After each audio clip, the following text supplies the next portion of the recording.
دوسری چیز یہ ہے کہ حدیث کو قرآن کی روشنی میں سمجھا جائے۔ ہمارے ہاں عام طور پر لوگ یہ بات الٹ کر کے بیان کرتے ہیں۔ ان کا خیال ہے قرآن کو اس کی ضرورت ہے کہ اسے حدیث کی روشنی میں سمجھا جائے۔ جی، میں یہ عرض کر رہا ہوں حدیث کو اس کی ضرورت ہے کہ اسے قرآن کی روشنی میں سمجھا جائے۔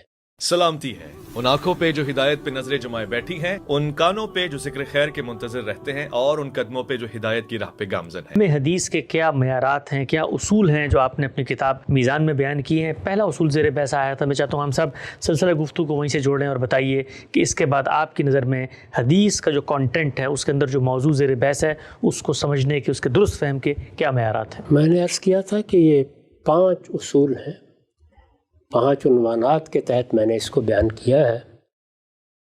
پہلا اصول یہ تھا کہ حدیث کی زبان کا ذوق آدمی کو پیدا کرنا چاہیے۔ یہ قرآن کے بارے میں بھی ہے، یہ حدیث کے بارے میں بھی ہے، اور اگر آپ کسی اور کلام کو سمجھنا چاہتے ہیں، وہ دنیا کی کسی زبان میں ہو سکتا ہے، وہاں بھی پہلا تقاضا یہی کیا جائے گا کہ جو لوگ اس کی شرح کر رہے ہیں، تفسیر کر رہے ہیں، وہ کسی شاعر کا کلام آپ کو سمجھانا چاہتے ہیں، کسی حکیم کا کلام سمجھانا چاہتے ہیں، تو جس زبان میں اس نے لکھا ہے اس کا اچھا ذوق اپنے اندر پیدا کریں۔ یہاں یہ بتایا گیا تھا کہ حدیث کی زبان کس درجے کی ہے، اس کی نوعیت کیا ہے۔ اس کے لیے یہ کافی نہیں ہے کہ آدمی کوئی ایک آدھ نحو کی کتاب پڑھ لے، کوئی صرف کی کتاب پڑھ لے اور اس کو کچھ عربی زبان کا ذوق پیدا ہو جائے اور وہ اس میں بھی کلام کرنے لگے۔ اس سے آگے بڑھ کر اسے وہ ممارست پیدا کرنا چاہیے جس سے وہ مشکل اسالیب کو بھی سمجھ سکے، اور اگر کوئی چیز اس معیار کی نہ ہو تو اسے محض زبان ہی کی بنیاد پر رد کرنے کی پوزیشن میں ہو۔ دوسرا عنوان اب ہے قرآن کی روشنی۔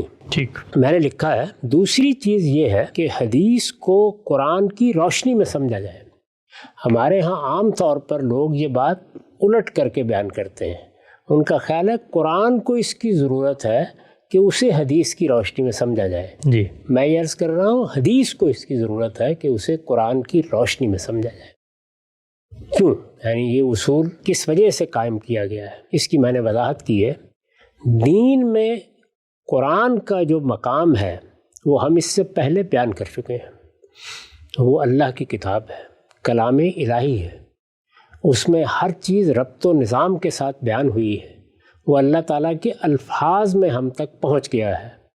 اس کو اللہ نے خود حجت بنایا ہے، اس کے بارے میں فرمایا ہے کہ یہ نازل ہی اس لیے کیا گیا ہے کہ یہ تمام اختلافات میں فیصلہ کن ہو جائے۔ دین میں قرآن کا جو مقام ہے وہ ہم اس سے پہلے بیان کر چکے ہیں۔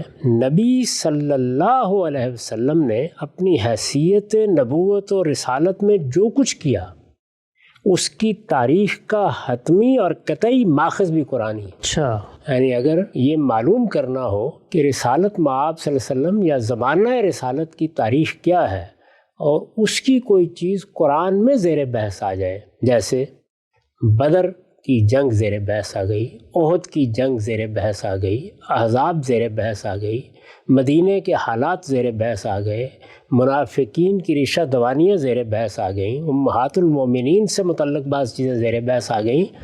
ان تمام معاملات میں میں نے چند مثالیں دی ہیں۔ حتمی ماخذ کی حیثیت قرآن ہی کو حاصل ہے۔ قرآن مجید میں خود اللہ تعالیٰ نے اس واقعے کی طرف اشارات کر دیے ہیں، یا اس واقعے کے بعض اجزاء کو بیان کر دیا ہے، یا اس کے بارے میں جو بحث پیدا ہو سکتی تھی اس کے اہم مقامات متعین کر دیے ہیں۔ نبی صلی اللہ علیہ وسلم نے اپنی حیثیت نبوت اور رسالت میں جو کچھ کیا اس کی تاریخ کا حتمی اور قطعی ماخذ بھی قرآن ہی ہے۔ لہٰذا حدیث کے بیشتر مضامین کا تعلق اس سے وہی ہے جو کسی چیز کی فرع کا اس کی اصل سے اور شرع کا متن سے ہوتا ہے۔ اچھا، یعنی حدیث میں جو کچھ آتا ہے اس میں زیادہ تر مضامین قرآن مجید نے جو چیزیں بیان کر دی ہیں ان کی شرع یا فرع ہی سے ہے۔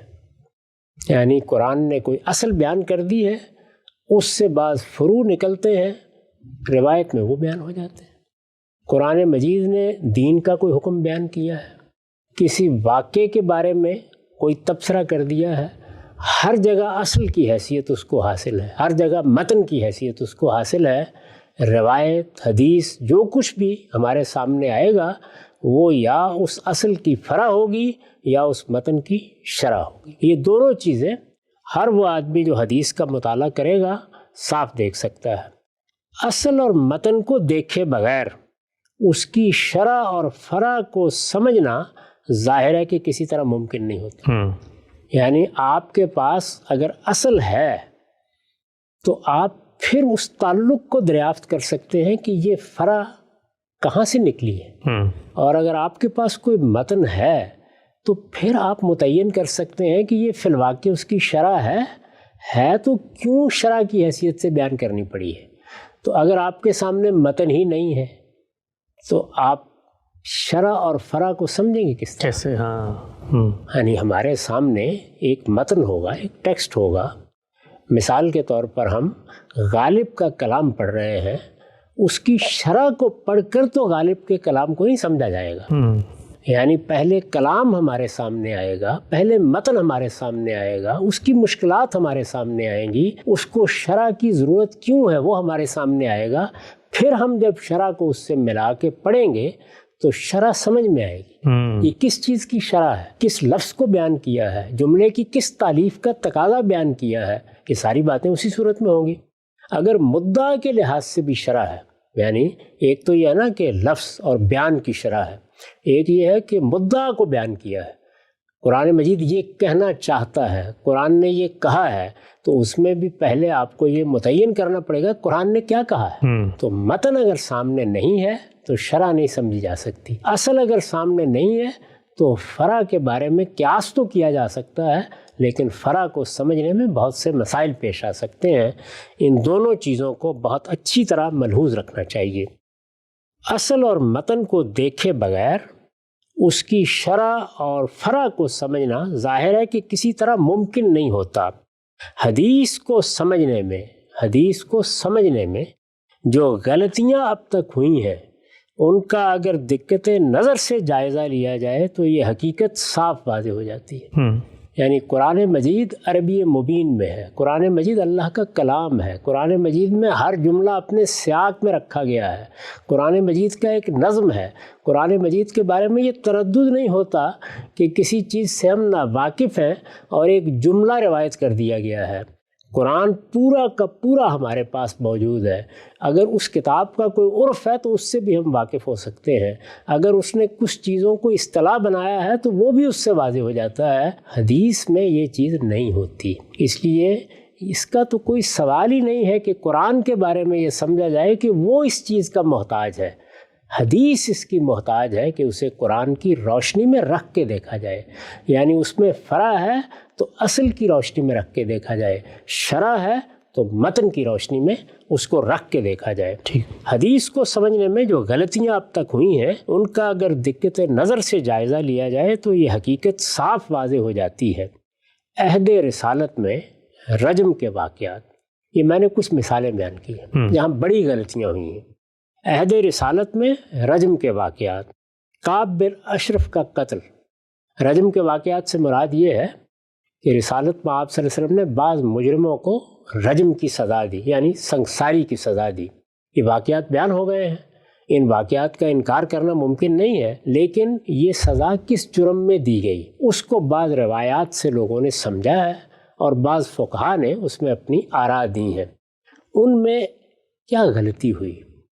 قرآن مجید کی روشنی میں رکھ کے دیکھیے تو صورتحال بالکل اور سامنے آتی ہے، اور اگر ادھر سے قرآن کو سمجھنے کی کوشش کیجیے تو پھر کبھی آپ نسخ کر رہے ہوتے ہیں، کبھی تغیر کر رہے ہوتے ہیں، کبھی تبدل کر رہے ہوتے ہیں، تو صورتحال ہی بالکل الٹ جاتی ہے۔ رجم کے واقعات، کعب بن اشرف کا قتل، یعنی ایک شخص کو رسالت میں آپ صلی اللہ علیہ وسلم نے خاص طور پر حکم دے کر قتل کرا دیا۔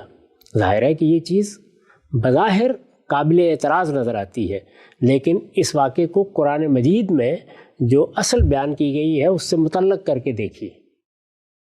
عذاب قبر اور شفاعت کی روایتیں، ان میں بھی یہی صورتحال ہے، یعنی الگ سے دیکھیں گے تو بات واضح نہیں ہوگی، بہت سے سوالات پیدا ہو جائیں گے، بلکہ قرآن مجید کے بعض بیانات سے وہ روایتیں متناقض محسوس ہوں گی۔ لیکن اگر قرآن مجید کو سامنے رکھ لیں اور یہ متعین کریں کہ وہ موت کی کیا صورت بیان کرتا ہے، موت کے بعد کیا پیش آئے گا اس کو کس طرح بیان کرتا ہے، اور اگر اللہ تعالیٰ نے قیامت سے پہلے کوئی معاملہ کسی کے ساتھ کرنا ہے تو اس کے لیے اس نے کیا اصل واضح کی ہے، ان کو سامنے رکھ لیں، اس کے بعد روایتوں کو سمجھنے میں کوئی دقت پیش نہیں آتی۔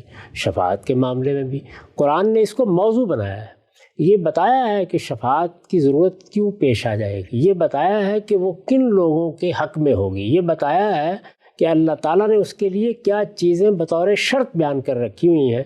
ان سب چیزوں کو سمجھ لیں تو پھر روایتوں کے بارے میں کوئی تردد پیدا نہیں ہوتا، صاف واضح ہو جاتا ہے کہ اصل بات کیا ہے، اللہ تعالیٰ نے جو اصول بیان کیے ہیں ان سے ان کا کیا تعلق ہے، اور اگر کسی جگہ راویوں نے اپنے تصرفات میں کوئی غلطی کی ہے تو وہ بھی بالکل متعین ہو کے سامنے آ جاتی ہے۔ امرت ان اقاتل الناس اور من بدل دینہ فاقتلوہ، یہ دو روایتوں کا حوالہ ہے۔ امرت ان اقاتل الناس میں رسالت میں آپ صلی اللہ علیہ وسلم نے یہ فرمایا ہے کہ مجھے لوگوں سے قتال کا حکم دیا گیا ہے، لڑنے کا حکم دیا گیا ہے، اور پھر آگے یہ بتایا ہے کہ میں کب تک لڑوں گا، یعنی اس کی غایت کیا ہے۔ ظاہر ہے کہ جب آپ قتال کا حکم بیان کریں گے تو سب سے پہلا سوال یہ ہوگا غایت کیا ہے، یعنی قتال ظلم و عدوان کو ختم کرنے کے لیے ہے، قتال کسی مظلوم کی مدد کرنے کے لیے ہے، قتال جارحیت کا جواب دینے کے لیے ہے، قتال مدافعت کے لیے ہے، قتال امن کی صورتحال پیدا کر دینے کے لیے ہے، یا کسی اور مقصد کے لیے ہے۔ جی۔ تو اس روایت میں جو بات بیان ہوئی ہے اس میں غایت ناقابل فہم ہو جاتی ہے، بلکہ قرآن مجید کے بعض دوسرے بیانات سے متناقض ہو جاتی ہے، لیکن اس کو قرآن کی روشنی میں رکھ کے دیکھیں اور پھر دیکھیں کہ قرآن نے قتال کی کیا کیا غایت بیان کی ہے، تو متعین ہو جائے گا بالکل کہ روایت میں کوئی غلطی نہیں ہے، لوگ اس کو قرآن سے متعلق کر کے سمجھنے میں غلطی کھا رہے ہیں۔ اسی طرح من بدل دینہ فاقتلوہ، جس نے اپنا دین تبدیل کر لیا اس کو قتل کر دو۔ ارتداد کی سزا اسی روایت پر مبنی ہے، لیکن اس کا مطلب کیا ہے، یہ کس چیز سے متعلق ہے؟ کیا فی الواقع ہمارے دین میں یہ ہدایت کر دی گئی ہے کہ قیامت تک لوگوں کی آزادی سلب کر لی ہے؟ یعنی اب کوئی آدمی اگر مسلمان ہے یا مسلمانوں کے گھرانے میں پیدا ہو گیا ہے، وہ اس آزادی کو استعمال نہیں کر سکتا کہ وہ اس دین کو چھوڑ دے۔ تو اللہ تعالیٰ نے جو اصول بیان کیا ہے لا اکراہ فی الدین، وہ تو پھر باطل ہو گیا، اس لیے کہ جب ایک آدمی مسلمانوں کے گھر میں پیدا ہوا ہے تو آپ نے اس کے لیے آزادانہ فیصلہ کرنے کا راستہ بند کر دیا۔ ادھر قرآن کہہ رہا ہے کہ یہ ہدایت واضح ہے، ہم نے ہر چیز کو متعین کر دیا ہے، رشد اور ہدایت کی ہر چیز اللہ تعالیٰ کی طرف سے واضح کر دی گئی ہے، اس کے بعد اب من شاء فلیؤمن و من شاء فلیکفر۔ تو یہ جو صورتحال ہے، اس صورتحال میں روایتوں کا تعلق نہیں واضح ہوتا کہ وہ کیا بات ہے۔ قرآن کی روشنی میں دیکھیں گے تو ہر چیز بالکل متعین ہو جائے گی۔ امرت ان اقاتل الناس اور من بدل دینہ فاقتلوہ جیسے احکام اسی لیے الجھنوں کا باعث بن گئے کہ انہیں قرآن میں ان کی اصل سے متعلق کر کے سمجھنے کی کوشش نہیں کی گئی۔ حدیث کے فہم میں اس اصول کو ملحوظ رکھا جائے تو اس کی بیشتر الجھنیں بالکل صاف ہو جاتی ہیں۔ چنانچہ میں نے اپنی کتابوں میں، اسی طرح اپنی بہت سی گفتگوؤں میں ان سب چیزوں کو واضح کیا ہے، بتایا ہے کہ رجم کے واقعات کی حقیقت کیا ہے، اس پر تفصیلی مضامین لکھے ہیں، وہ کوئی شخص چاہے تو میری کتاب برہان میں دیکھ سکتا ہے۔ کعب بن اشرف کا قتل کیوں ہوا اس کو واضح کیا ہے، اس کے لیے بھی آپ میری کتاب مقامات کی مراجعت کر سکتے ہیں۔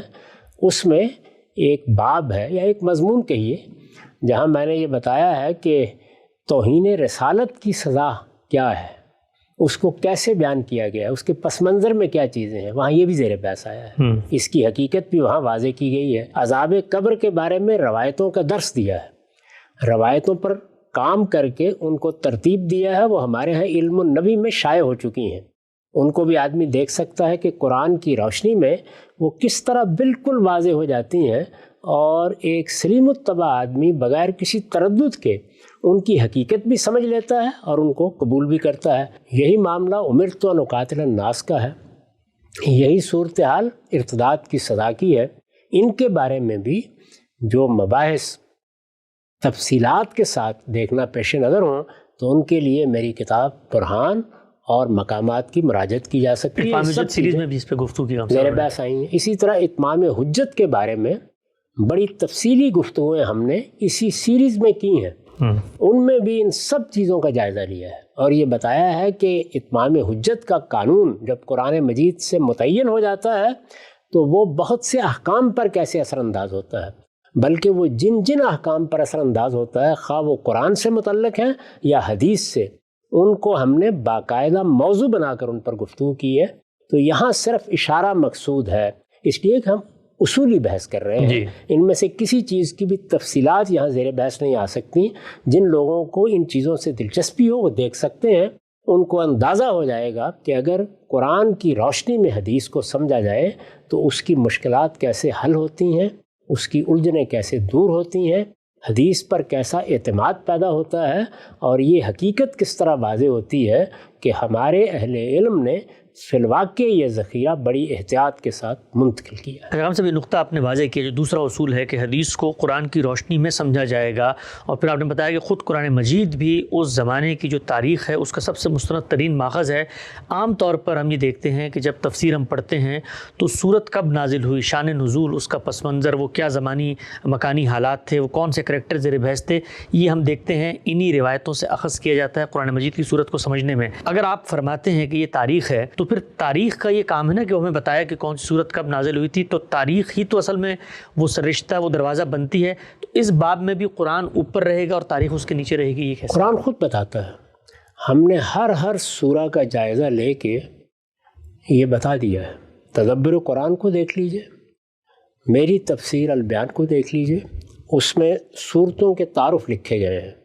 خود سورہ کے مضامین سے یہ بات بالکل متعین ہو جاتی ہے کہ زمانہ نزول کیا ہے، کون سا وقت ہے جب یہ سورہ پڑھ کر سنائی جا رہی ہے، مخاطبین کون ہیں، اس میں کیا چیزیں زیر بحث ہیں۔ جب روایتوں کو اس کے تحت رکھ کے دیکھا جاتا ہے تو پھر یہ بات سمجھ میں آتی ہے کہ کیا یہاں روایت جو زمانہ متعین کر رہی ہے وہ سورہ کی اپنی تفسیر کی روشنی میں درست بیٹھتا ہے، اچھا، یا روایت میں جو بات بیان کی جا رہی ہے وہ محض اطلاق کا بیان تو نہیں ہے۔ تو یہ ساری چیزیں اسی سے واضح ہوتی ہیں۔ یہ حقیقت ہے کہ شان نزول کی روایتوں کو اگر قرآن کی روشنی میں نہ سمجھا جائے تو ایسی غلط فہمیاں پیدا ہوتی ہیں کہ قرآن مجید کے بارے میں آدمی سوء ظن تک پہنچ جاتا ہے۔ اچھا، ایک چیز بالکل منتشر ہو کے رہ جاتی، ایک آیت کے بارے میں ایک شان نزول ہوگی، اس کے فوراً بعد دوسری آیت کے بارے میں کوئی اور شان نزول۔ اس پر تو امام رازی نے بعض جگہوں پر اپنی تفسیر میں سخت تبصرے کیے ہیں اور یہ بتایا ہے کہ اس روشنی میں اگر چیزوں کو دیکھا جائے تو قرآن مجید کی کسی صورت کو صورت ماننا بھی ممکن نہیں رہا۔ عجیب، اچھا، قرآن اللہ تعالیٰ کی طرف سے ترتیب دیا گیا ہے، اس کی صورتیں اللہ تعالیٰ کی طرف سے نازل کی گئی ہیں،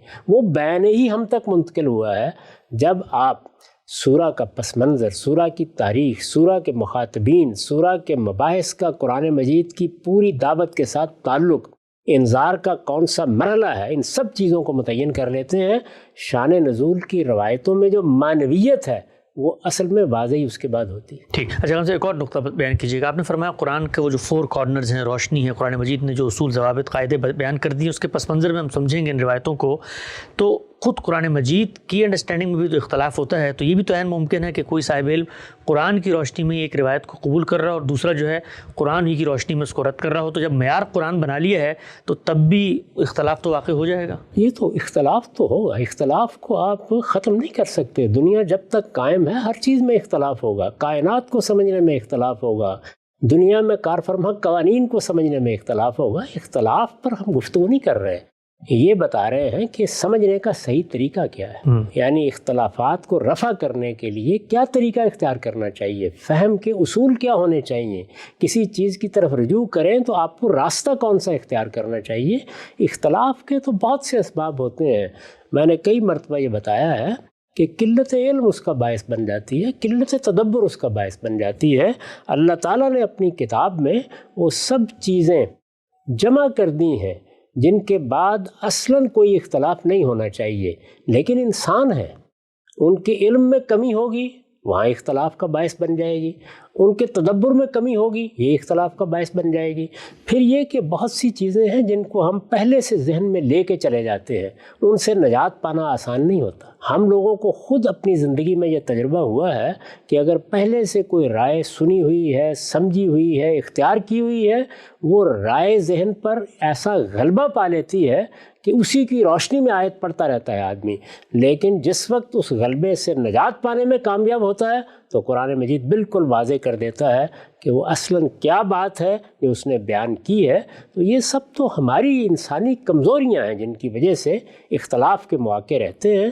اختلاف رہے گا، دور کرنے کا طریقہ کیا ہے؟ یعنی اگر کوئی شخص سلامتی طبع کے ساتھ اللہ کی کتاب کی روشنی میں چلنا چاہتا ہو تو کیا وہ روشنی اس کے پاس ہے؟